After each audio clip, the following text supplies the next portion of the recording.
Olá pessoal, aqui quem vos fala é Joab Rocha. Estamos aí para mais um vídeo da nossa série O Fim da Ansiedade. Hoje eu gostaria de falar sobre não se desespere, ore, ou não ore de uma forma desesperada, se você quer vencer a ansiedade. Mas antes disso, eu gostaria de convidar você que não é inscrito no canal para que você venha se inscrever, deixar o seu like, deixar o seu comentário, a fim de que essa mensagem que tem alcançado você possa também alcançar mais pessoas, Que mais pessoas possam ser alcançadas através dessa reflexão. E no final, eu gostaria de fazer uma oração pela sua vida. Vamos ler o texto, Filipenses capítulo 4, versículo 6, que vai dizer assim: não andem ansiosos por coisa alguma, mas em tudo pela oração e súplicas e com ação de graças apresente seus pedidos a Deus. Então eu gostaria de fazer algumas reflexões aqui dentro do nosso tema de hoje, ore, oração, oração não desespero. A primeira coisa que eu gostaria de falar é qual deve ser a nossa postura em meio às situações que nós atravessamos. Qual deve ser a nossa postura em meio às adversidades que nós passamos? Não sei se você já observou, às vezes nós temos várias posturas equivocadas. Nós achamos que a oração, ela é o último recurso. Nós achamos que a oração, você já prestou atenção?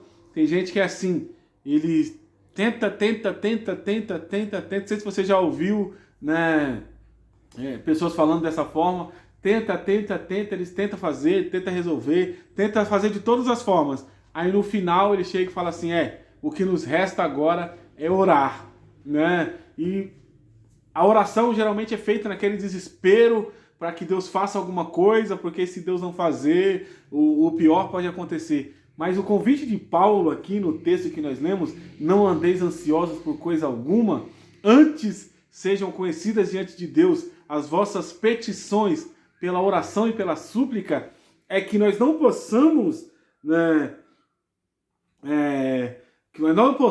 verdade, usar a oração, orar como último recurso, mas sim orar sempre, Orar sempre. A oração não deve ser o nosso último recurso, a oração deve ser o nosso primeiro recurso, e não o último. Eu não devo tentar resolver todas as coisas para depois orar. Não, eu tenho que orar primeiro, pedir para Deus, sabedoria, estratégia, para que eu possa agir de forma correta, para que Ele oriente as nossas atitudes, as nossas ações, Então, esse é o primeiro ponto. O segundo ponto que nós precisamos entender sobre essa questão da oração é que nós servimos um Deus que se preocupa conosco. Nós servimos um Deus que se preocupa, Uma coisa interessante, não sei se você já leu, eu até fiz um vídeo aqui, Tem a oração da manhã que eu fiz sobre os milagres de Jesus no Evangelho de João, e lá o primeiro milagre foi nas bodas de Caná da Galileia. Você já parou para pensar uma coisa interessante? Que ali Jesus, o Salvador do mundo, foi convidado para estar num casamento. E ele estava lá no casamento. Ele estava no casamento. Ele estava presente no casamento. E uma coisa interessante é que quando acaba o vinho, a mãe de Jesus vai até ele e fala para ele, não temos mais vinho.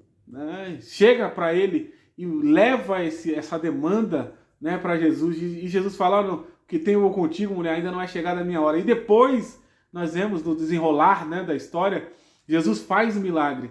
Isso mostrando que Jesus se importa. Jesus poderia simplesmente, cada um, ele fez o casamento, não fez as contas direito, o problema dele, eu estou indo embora, eu e os meus discípulos vão embora. Mas Jesus não fez dessa forma. Jesus fez o milagre. Jesus se importou com aquele noivo, com aquele casamento. Então, nós precisamos entender que há um Deus que se preocupa com a gente. Ainda, a Bíblia diz que até o cabelo da nossa cabeça está contado.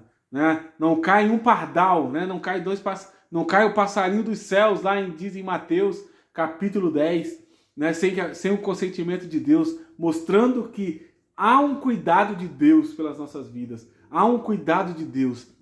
Então, você serve um Deus que se preocupa com você. Você serve um Deus que se importa com você. E por último, dentro dessa questão da oração seja específico na sua oração.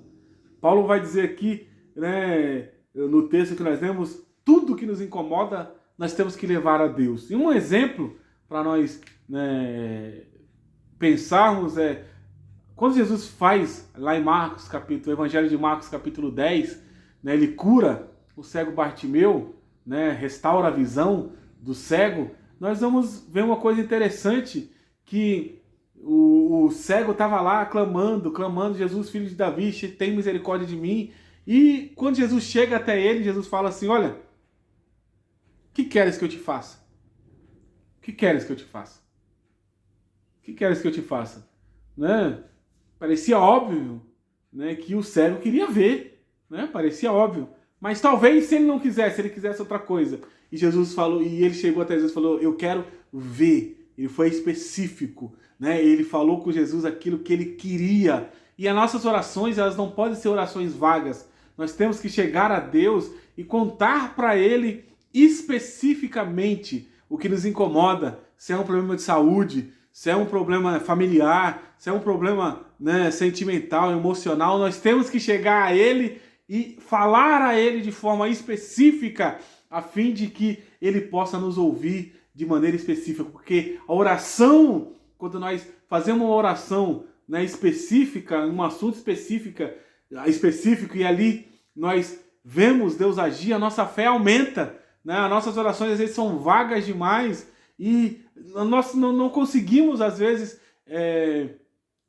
crescer a nossa fé porque nós fazemos orações vagas. Então eu quero apresentar a você, seja específico na sua oração, a fim de que a sua fé ela aumente. E eu gostaria de orar por você nesse final de reflexão. Senhor Deus, que o Senhor possa abençoar a vida de cada um, Pai. Que o Senhor possa fazer com que nós aprendamos a orar, Senhor. Orar de maneira específica. Que nós possamos levar a Ti tudo aquilo que nos incomoda. Que nós possamos apresentar ao Senhor e saber que o Senhor cuida de nós. É o que eu te peço, no nome de Jesus. Amém.